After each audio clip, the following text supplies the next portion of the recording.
Hello, and welcome back to the Simplifiers podcast, where we take topics in work and in life and simplify them. And friends, what a treat we have for you today, because I have not interviewed this person one time. I've not interviewed him twice. Now I get the joy of interviewing him 3 times for you guys, and it is absolutely 100% my delight. His name is Dr. Gary Chapman. He's written a little book called The 5 Love Languages. And, we're going to talk about how this applies if you maybe are divorced. Maybe you've gone through a big life change. Maybe you're a widow and you're getting back out there. You're dating again. Let's look at the 5 love languages in that lens. Now, if you're, for some reason, not familiar with who this lovely gentleman is, his name is Dr. Gary Chapman. He's an author, speaker, and counselor. He has a true passion for people and helping them form lasting relationships. And like I said, he's the author of The 5 Love Languages, which has sold over 20 million copies all around the world and has been on the New York bestsellers list since 2007. So I'd like to welcome back to the Simplifiers podcast, Dr. Gary Chapman. Hello, Dr. Gary. Well, thank you, Mary. It's good to be back with you again. Oh, my goodness. And so let's just rewind the tape really quick. You and I met first in November 2018 in Nottingham, England, and we recorded episode 40, where we just laid the groundwork of simplifying the 5 love languages, right? I remember. 2 years later, my goodness, the world changed.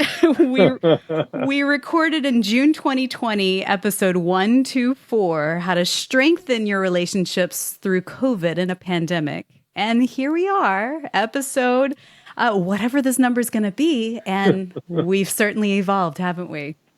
We have indeed. And many, many things have happened along the way. Yes. That you and I both have had to encounter, as well as thousands of other people. 100%. And I'm just so grateful for our time together. So asking for a friend, I unfortunately, since the last time we spoke, I have gone through a divorce. And it was heartbreaking. It was a 16-year relationship. We have children. And the good news side of it is that we are really devoted co-parents for our children. But, getting back out there, slowly and surely reemerging and dating, I want to make sure I don't replicate maybe some of the mistakes I made in the past. And so, asking for a friend. I hear you. Maybe this episode's just for you and me. I don't know. So where should we begin? Let's start with an overview of the 5 love languages. What are they and how do they work? All right. There's no particular order of importance. Sure. One's not more important than another, except to an individual. Yes. One is words of affirmation, using words to affirm the other person. Mm-hmm. Things like, you look nice in that outfit. I really appreciate what you did. One of the things I like about you, it's just looking for things that you can genuinely affirm them for. There's an ancient Hebrew proverb that says life and death is in the power of the tongue. We can kill people by the way we talk to them. It's true. Or we can give them life. So words of affirmation. Another one is acts of service, doing something for the person that they would like for you to do. In a marriage, that would be such things as cooking meals, washing dishes, vacuuming floors, washing the car, mowing the grass, walking the dog, changing the baby's diaper. Ooh, that's a big one. Yeah. Paperwork. My goodness, all the paperwork. Yes, that's an act of service. Absolutely. There's an old saying, actions speak louder than words. If this is their love language, actions will speak louder than words. Yeah. And then a third one is gifts. It's universal to give gifts as an expression of love. The gift says, they were thinking about me. Look what they got from me. Yeah. It doesn't have to be expensive. We've always said it's the thought that counts. But I like to remind people, it's not the thought left in your head that counts. It's the gift that came out of the thought in your head. Okay? Yes. And then there's quality time, giving the other person your undivided attention. I do not mean simply being in the same room watching television together. Someone else has your attention. Mm-hmm. I'm talking about the TV is off, the computer is down, we're not answering our phone, we're talking and sharing thoughts and feelings with each other. Full attention. And then number 5 is physical touch. We've long known the emotional power of physical touch. That's why we pick up babies, hold them and kiss them and cuddle them. And long before that baby understands the meaning of the word love, the baby feels love by physical touch. Mm-hmm. So in marriage, there would be such things as holding hands and kissing and embracing and the whole sexual part of marriage, an arm around the shoulder, and driving down the road, just put your hand on the other person's leg, just affirming touches. Mm-hmm. And the basic concept is that out of those 5, each of us has what I call a primary love language. One of the 5 speaks more deeply to you than the other 4. Now, all of them are fine. We're not going to reject any of them. But if we don't receive love in our primary language over a period of time, what I call our love tank will get empty. Yeah. And we'll have this negative thoughts and negative feelings toward them, that they really don't love me. They really don't want to be with me. And so we struggle when that need is not met. So because what we're talking about is how do you meet effectively the emotional need that all of us have to feel loved by the significant people in our lives. Yes. And so it applies in a marriage. It applies with parent-child. For example, I say to parents, the question is not, do you love your children? The question is, do your children feel loved? Yeah. And parents can be sincere, and parents by nature love their children, but they don't always connect with the child in a way that's meaningful to that child. And so we have like a 13-year-old was in my office and said to me, my parents don't love me. He'd run away from home. Mm. He said, they love my brother, but they don't love me. And I knew his parents, and I knew they loved him. The problem is they had never discovered his primary love language, and they weren't speaking it. So consequently, he didn't feel loved. So this applies in all human relationships. And, this is what's so fascinating. And truly, Gary, this is what the brilliance of your life work is that to be able to simplify it down into these 5 key areas is quite profound. And I know we talked about it the first time and we reiterated it on the second time. So I'm going to say it again because it's so the light bulb moment, is that what your love language is not always what your partner or your person's love language is. And so you have to be very cognizant. You might be pushing lovely words of affirmation to them and they're just like, could you take the trash out? Please, for the love of God. So you have to be proficient in understanding their love language and reflecting it back to them in the way that they receive, right? Yeah, it's a simple concept. Yes. But it's true. You see, you can be sincere in expressing love to the other person, and they don't get it because you're expressing love to them in the way, if they did it for you, you'd feel loved. Yeah. And you assume they would make them feel loved, but that's not true. You have to learn to speak the language of the other person, and that's the key. And I've had many people say through the years, that book, the first original book, actually saved our marriage because we began to look back on it and realize how we had missed each other, and that we weren't connecting.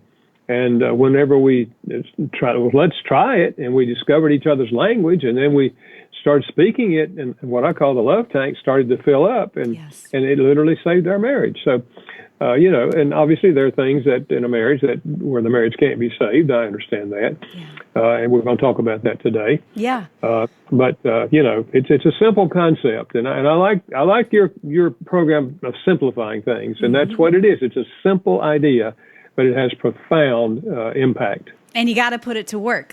That's the thing. You can't just read the book and go, oh, yeah, that's a good idea, and then not do it. It's important.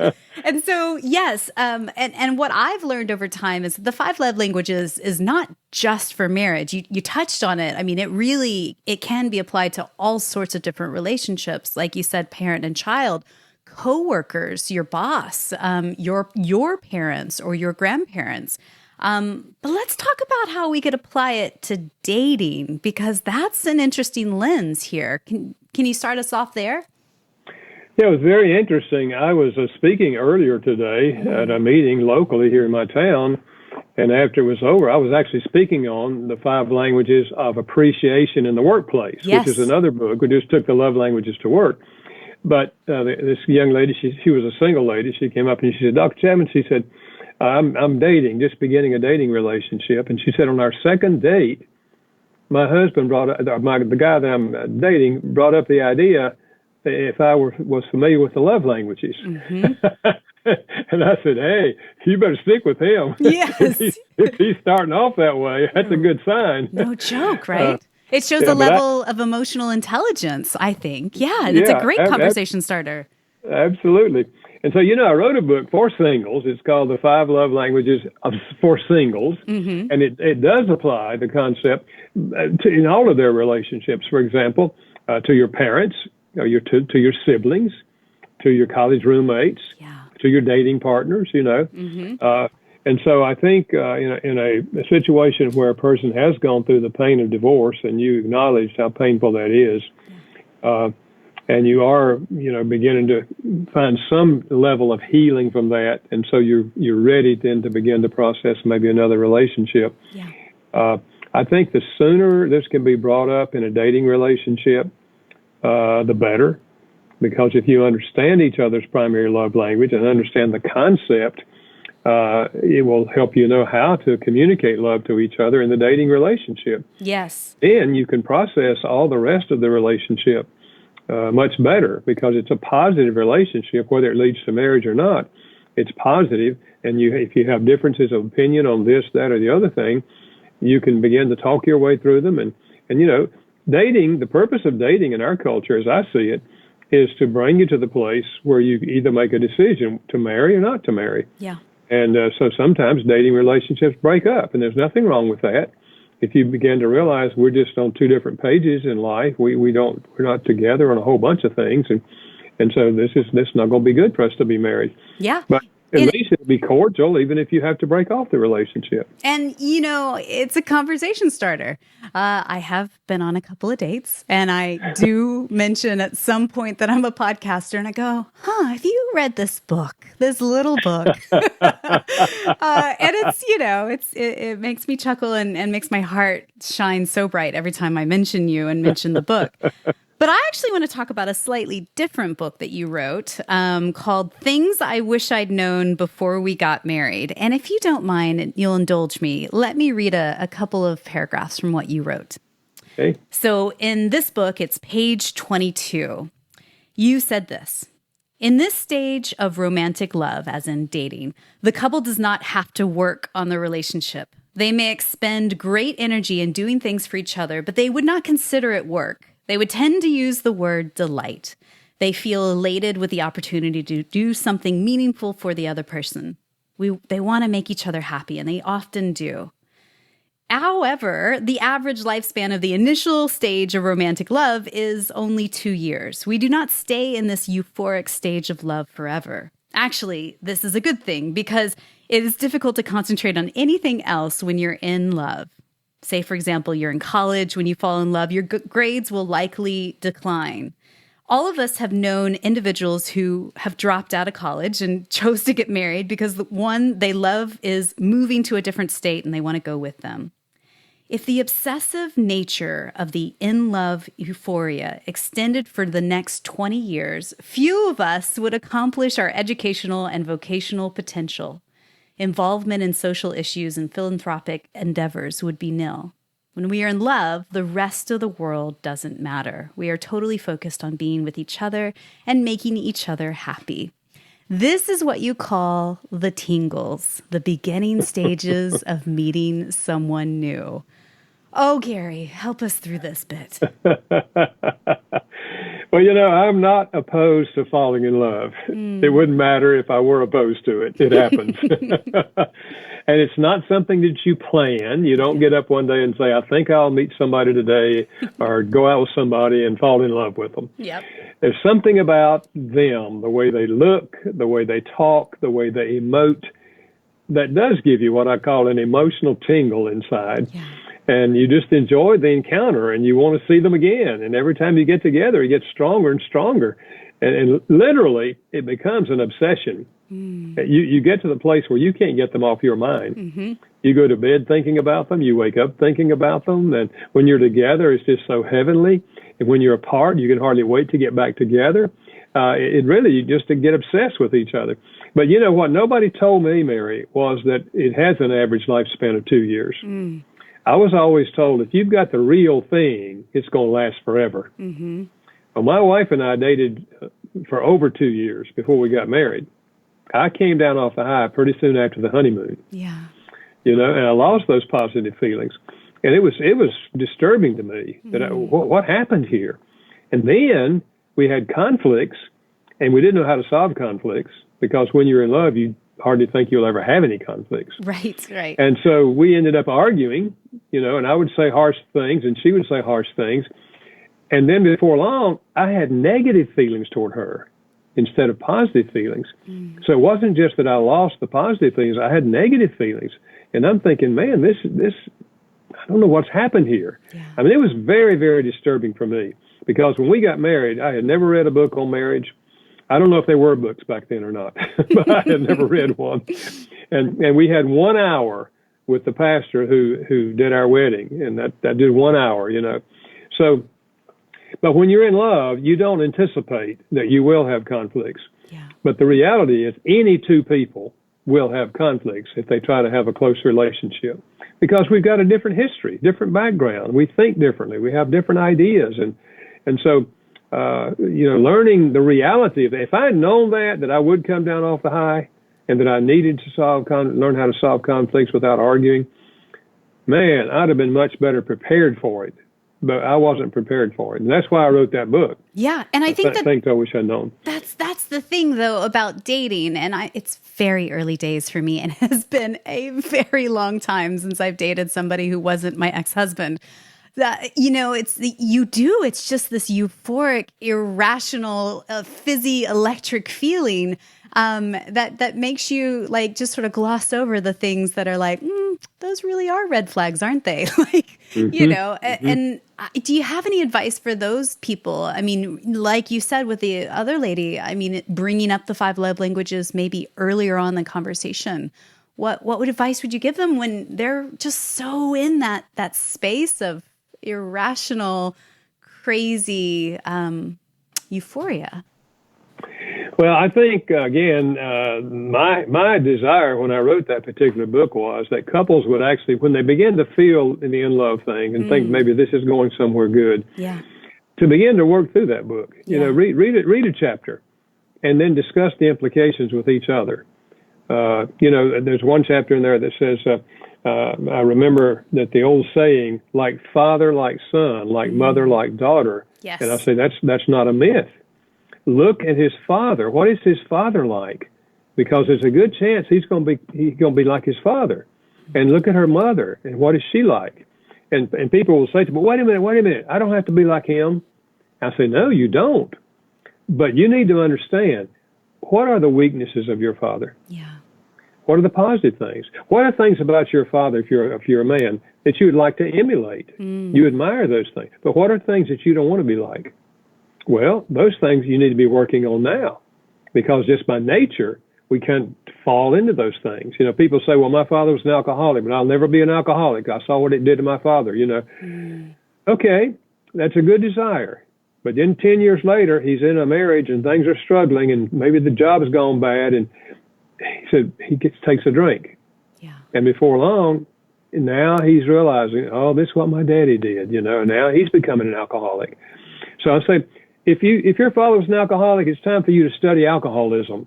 Yes. And how does it start, and how does it develop, and what does it do to the brain, and all the rest of relationships, and then what are you going to do about it? To not do that. And the more you understand that, and the more you have your plan in motion that you're not going to allow that to happen to you, then you don't have to be like your father. No. And she doesn't have to be like her mother, the negative parts of her mother. Yeah. But before you get married is the time to be working on those things. 100%. And that's how, I talk about this in other episodes of like, that's your stuff. That is the work that you have to take on. Another person cannot fix, change, alter that in you. Like, that's your stuff, and they have their stuff. And I think that is so poignant, that you have to be aware, acknowledge it, and empower yourself with information in order to choose a different path so you can break that generational cycle that's been passed down from grandfather to father to child to your children as well, right? Yeah. And that's why, reading books together, that book or any book, reading books together on marriage and relationships, and then discussing the content of that chapter, it'll bring up things that you would not have surfaced on your own, topics you would not have surfaced. But when you get them on the table and begin talking about them, then you begin to realize, oh yeah, here's something that I need to work on, or here's something you're going to work on, and then it's just, for example, skills on how to process a conflict without arguing. Mm-hmm. Yes. By nature, we all argue because we know if we have a difference, I know I'm right, you know you're right. So I'm arguing with you and trying to point out to you, how what you're saying is not true, and you're trying to do the same thing to me, and we end up yelling at each other, and it doesn't go anywhere. We have to learn how to listen empathetically to another person. Yeah. Put yourself in their shoes, try to look at it through their eyes, so you can honestly say at the end of the conversation, well, honey, I think I understand. I can see how you would feel that way. Mm-hmm. I guess if I were in your shoes, I'd probably feel the same way you do. Yeah. And then because you listen to them, you can understand. I don't mean you agree with them, but you understand now why they feel that way, why they think that way. Then if they'll listen to you in the same way and hear your side of it, then you can say, okay, we differ on this. How can we solve the problem? Yes. And see, that I learned from you, Gary, is specifically, it's such a simple reframe, but it's so important. It's not you versus them. I'm right, you're wrong, let's get over it. Come on. It's you and I versus the challenge, right? We are a unified team that versus the challenge, whatever the thing that is a roadblock. That's fundamentally a huge reframe. So then it puts the other person on your team. It's not pitting you against them, right? That's right. The purpose is to find a solution to the conflict. Yes. Not to win the argument. Yes. I sometimes say, if you win the argument, the other person lost. Mm-hmm. It's no fun to live with a loser. No. So why would you create one? Yeah. And you also mentioned in this book, really exploring 5 key issues of compatibility kind of early on. And let me just list those real quick. You had mentioned intellectual dialogue, emotional control, social interests, spiritual unity, and common values. I mean, this may not be the first date kind of questions, but maybe it is. You're really meeting with a new person. You're learning their story. You're learning their history, the bumps along the way. I think those 5 key areas really sum it up nicely. Like you have to really ask those hard questions, right? I think you're exactly right. Social issues, for example, where do they stand on a particular issue? Sure. And why did they take that stance? Yeah. Where do you stand on that? Why do you take your stance? And is this something that you can say, man, I could never be married to a person that holds that position? Yeah. And you're saying it to yourself, but you're discovering it. They feel it strongly. This is where they are. This is where they're going to be. And you're thinking, man, I can't do that. Yeah. And again, you mentioned the whole spiritual areas. Where are we in the spiritual area? I mean, one may be an atheist, doesn't even believe in God, and one has a really close relationship with God. They talk to God like He's a father. Mm-hmm. Yeah. Well, there is. In fact, there's a scripture that says light and darkness can't dwell together. It's either dark or it's light. They don't live together. So there are things that I think in a really open relationship that you come to discover that will be deal breakers. Mm-hmm. And you'll just realize, no, this cannot lead to marriage. We're too different on too many things. And if you don't make progress on coming together before marriage, don't think that you'll get together after marriage. Yes. Well, that's one thing I think I learned in the last one. And I hope that, this isn't a repeating occurrence, is that I didn't ask the hard questions. We just were madly in love. Everything happened very, very quickly. There certainly are going to be some questions that I'm going to ask. And I think I'm much clearer on boundaries and, as you say, your words, core values, like what is a non-negotiable in my own life as well. Yeah. So what advice would you give people who maybe haven't dated in a really long time and they're once again putting their hearts back out there to a new partner? It's such a level of vulnerability. Yeah. Well, I would say, first of all, walk and don't run. That is, go slowly. Yeah. even if you have these strong feelings early on in the relationship, which tend to make you run. Yes, the tingles.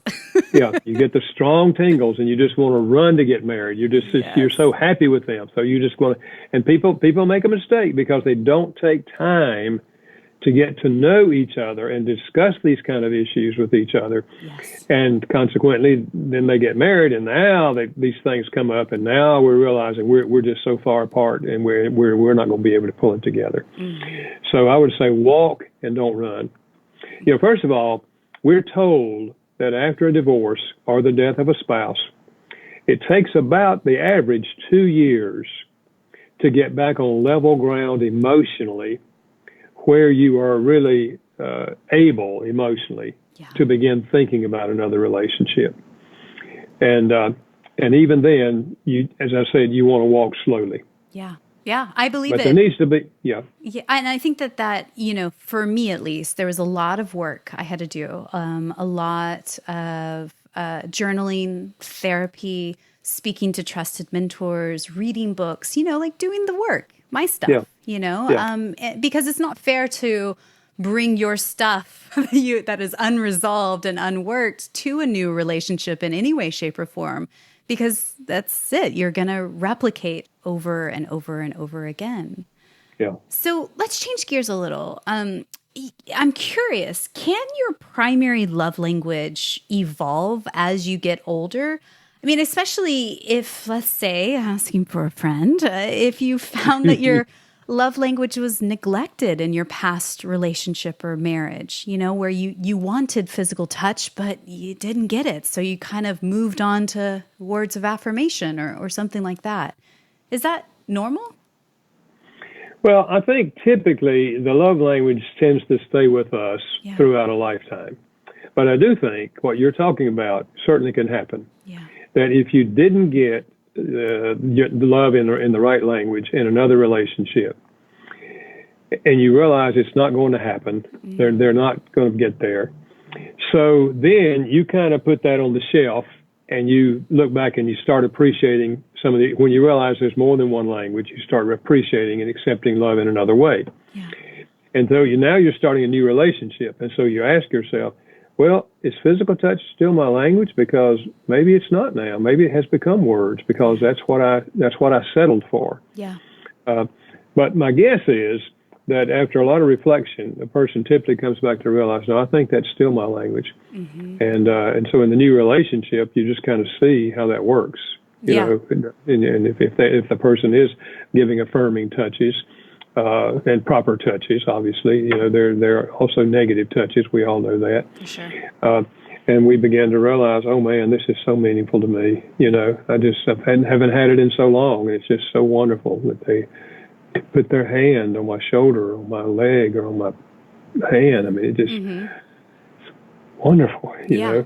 Yeah. And I think that's it. I mean, that's what I hear in what you just said is remembering what really, it's like an electric shock to your system of like, whew, I like all 5 love languages. Let's be very clear. I think all of us do. Or if we had to choose from the buffet platter, like they're all lovely, right? But I think, there really is one that is especially zingy, if you will, than others.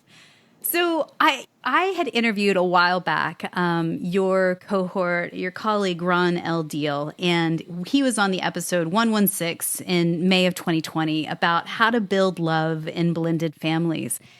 And I mean, my goodness, if you haven't gone and heard that one, go back and listen to that one because it was so good. But would you just give a little bit of advice for people that are dating, that have children, and they're considering creating a blended family with a partner, like how the 5 love languages could guide them there? Yeah, I would say, first of all, I agree with you. Ron Deal is probably the one guy in the country that has spent more time trying to help blended families than anyone else. And that's why I was really happy to team up with him and write that book on how the love languages works in a blended family. For example, sometimes people feel like, well, I've got the love language concept down now. I've been dating this person for a year and a half. I know they have a 10-year-old son. I know that his love language is physical touch. Yeah. And so I can just hug him, and it's going to be wonderful, and we'll build this bond. And so you reach out to hug that 10-year-old, he pushes you away. And so later on, you're discussing it with your future spouse and say, well, I thought their love language was physical touch. He said, well, it is. Well, he wouldn't let me touch him. And so what you have to realize is your emotional bond with them is not there. Mm-hmm. Emotionally, they're bonded to their biological parent. Yeah. And you're not my mother. You're not my daddy, So we have to start gradually. And so if physical touch is that child's language, you might just start with fist bumps, or a little touch on the back or a little high five. Yeah. And you may need to do that for several months. Yeah. And just little by little until you get to the place where they're beginning to feel loved by you and accepted by you, and they're beginning to accept you. And then you get to the place where you can actually hug them. Yeah. So, and that's true with all the languages. You have to go slowly in relating to a stepchild. Yeah. As a step parent. And that is a whole new realm. Like, really go back to and listen to that episode, because that kind of blew my mind when he shared that. And it's so true. You just don't know what you don't know, right? If you've never been part of or dated somebody with children from a previous relationship, there's so many levels and dynamics of trust and intimacy, and also like who's the decision maker in this dynamic. It is gosh, it's like so much. I wouldn't want to use the word minefield, but it's kind of a minefield of like just so much that you on surface level you just don't even think is a thing. And so for me personally, I mean, my children are 12 and 13 at the time of this recording. I just can't even fathom introducing my children to a person I'm dating for at least 6 to 9 months. I think that that's just maybe my own personal boundary, but like I want to go a snail's pace, slower than a snail's pace because there's just so much at play there. Do you have any recommendations with that? No, I tend to lean toward what you're saying. If you introduce your children to somebody you've just started dating 3 weeks ago, and now they're trying to build a relationship with them, you don't know in 6 months, you may not even be with that person at all. Right. You may have discovered so much that now your kids are beginning to have a relationship with them, and now that's broken up. Complicated. So now they're twice this has happened. Now mom and dad separated, and now I really liked him, and now you broke up with him. Why'd you break up with him? Yeah. So I think better to wait till you get pretty sure that this is going to move to marriage. Yes. Yeah. And then once you're pretty sure, still you ought to take several months before you actually get married. Yeah. But at that juncture, when both of you are pretty sure you are going to get married, then that person needs to begin to relate to the children. And and begin to build a relationship with them even before the marriage. Yeah, that just seems like the logical thing to do, and for me, and every person is different, but for me, I just think that makes a lot more sense to mitigate any sort of sadness and hearth and strife and all the yucky stuff. And Dr. Gary, I don't know if you know this, but like this is what I've learned. In this day and age of online dating and just where we are in the year 2022, it seems like the whole scene has changed. Everyone is dating everyone simultaneously. I mean, I'm not that old, but 16 years ago, 18 years ago, you date one person at a time, and when that is complete, then you move on to a next person. What do we do with that? Well, I think a part of it is the cultural mindset in our generation now, this generation now, is I want to be happy. Yeah. So if I go out with you and I have a happy experience, that's wonderful. But I don't want to limit it just to one person. I want to find happiness with other people, and so we can have different relationships going on at the same time. And there's nothing necessarily ultimately wrong with dating a person, once or twice, and dating somebody else once or twice or whatever. Nothing essentially wrong with that. Mm-hmm. But if the mindset is, I just want to keep myself happy, Well, new relationships are always more exciting than old relationships. You've got to know each other, and things have kind of calmed down now. And man, this new person, they're exciting over here. So I just think that whole mindset. Whereas to me, the happiest people in the world are people who don't have a happiness mindset. They have a servant mindset. What I mean by that, they say to themselves, I am in this world to enrich the lives of other people. I want to take the talents, the abilities, the gifts that I've discovered in my own life, and I want to use them to help other people. Yeah. And so these are the people who volunteer to do things that are helpful to other people. They have that attitude in the family, whatever family they have. It's an attitude, I'm here to help you. How can I enrich your life? And when two people have an attitude of service, they're finding satisfaction in giving, not in getting. Mm-hmm. Yeah. Now, they're going to get, because when you give, you get. Yeah. So, yes, it will be reciprocal. But there's a huge difference in having a mindset of, I'm going to make myself happy. I'm going to do only the things that make me happy. Yeah. And the mindset that says, I want to help other people. I like how you frame that. And genuinely, I want to dig a little deeper, because I think, especially now with technology and the apps out there, there seems to be an infinite, endless supply of suitors, at moment's notice, 24/7, right? Which makes me kind of feel a little bit icky about the whole thing of, that people are disposable. That just feels wrong to me, that there's always somebody better, just one swipe away. I don't like that. But yeah, I think that, shifting the mindset towards being a giving person, a serving person, allows you to actually give genuine focus to a person you're dating, rather than trying to manage 2, 3, 5 suitors at once. It's exhausting. Yeah, and I think you're right about the online thing, because you can see all these people and read something about them all in one evening, and we are motivated also by sight. Mm-hmm. And so we're looking for somebody that's beautiful. If it's a lady, handsome, if it's a guy, with the same principle. So I want to like what I see. Yeah.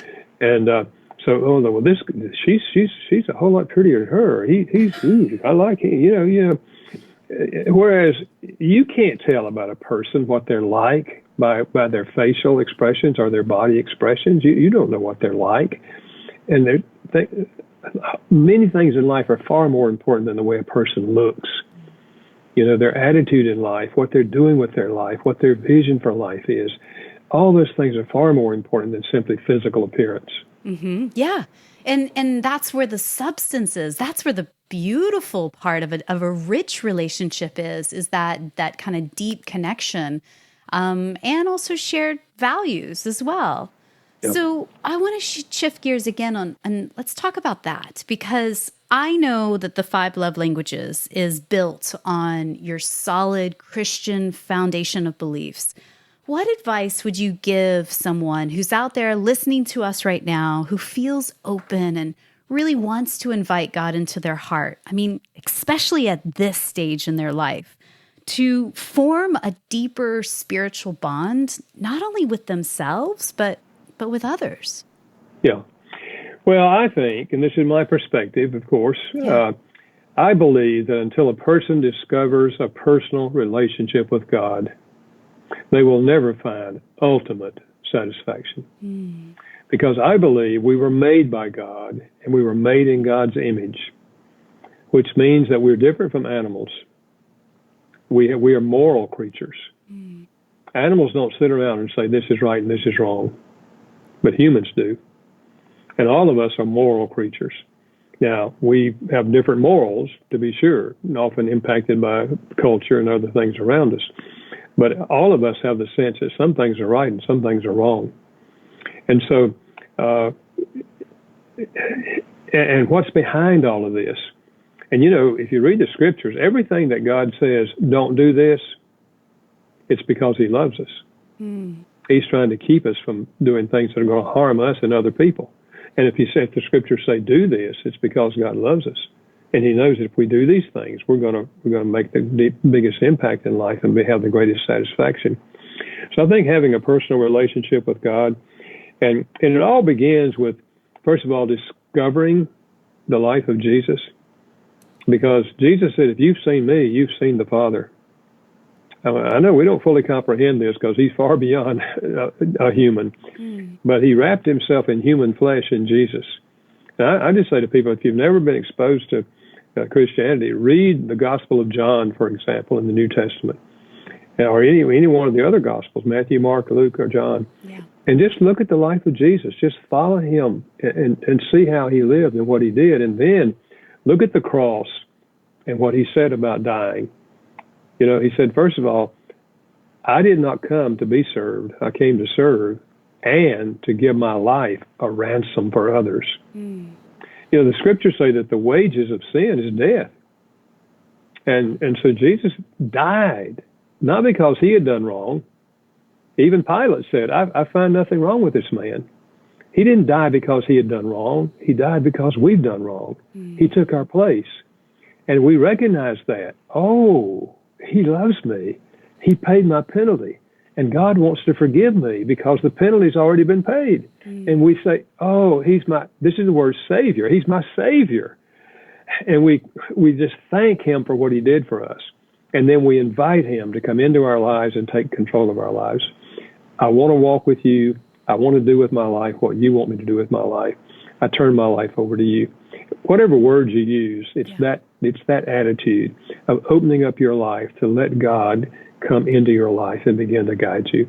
And then it's a journey. But it's an exciting journey. Well, and I think that's it. Like all things in life are an absolute journey. But I think if this is something that is speaking to you, and you're a little bit curious, then I would encourage you, take a look at Dr. Gary Chapman's books, all of them, but start maybe with the 5 love languages. And even if you are so far from that, you're like, oh, I don't know. I don't even know if God exists. Like, I still encourage you. This is a good starting point to, again, kind of build the foundation as you rebuild your life in this stage, in this season of your life. So again, the 5 love languages, the secrets to love that lasts. You can find this in your local bookshop around the corner or online anywhere in the world. And, Gary, I just want to remind you, in 2018, when we spoke, you had only sold 12 million copies. So well done you, 8 million in just the last few years. You got to have something right in the book if you've sold that many copies.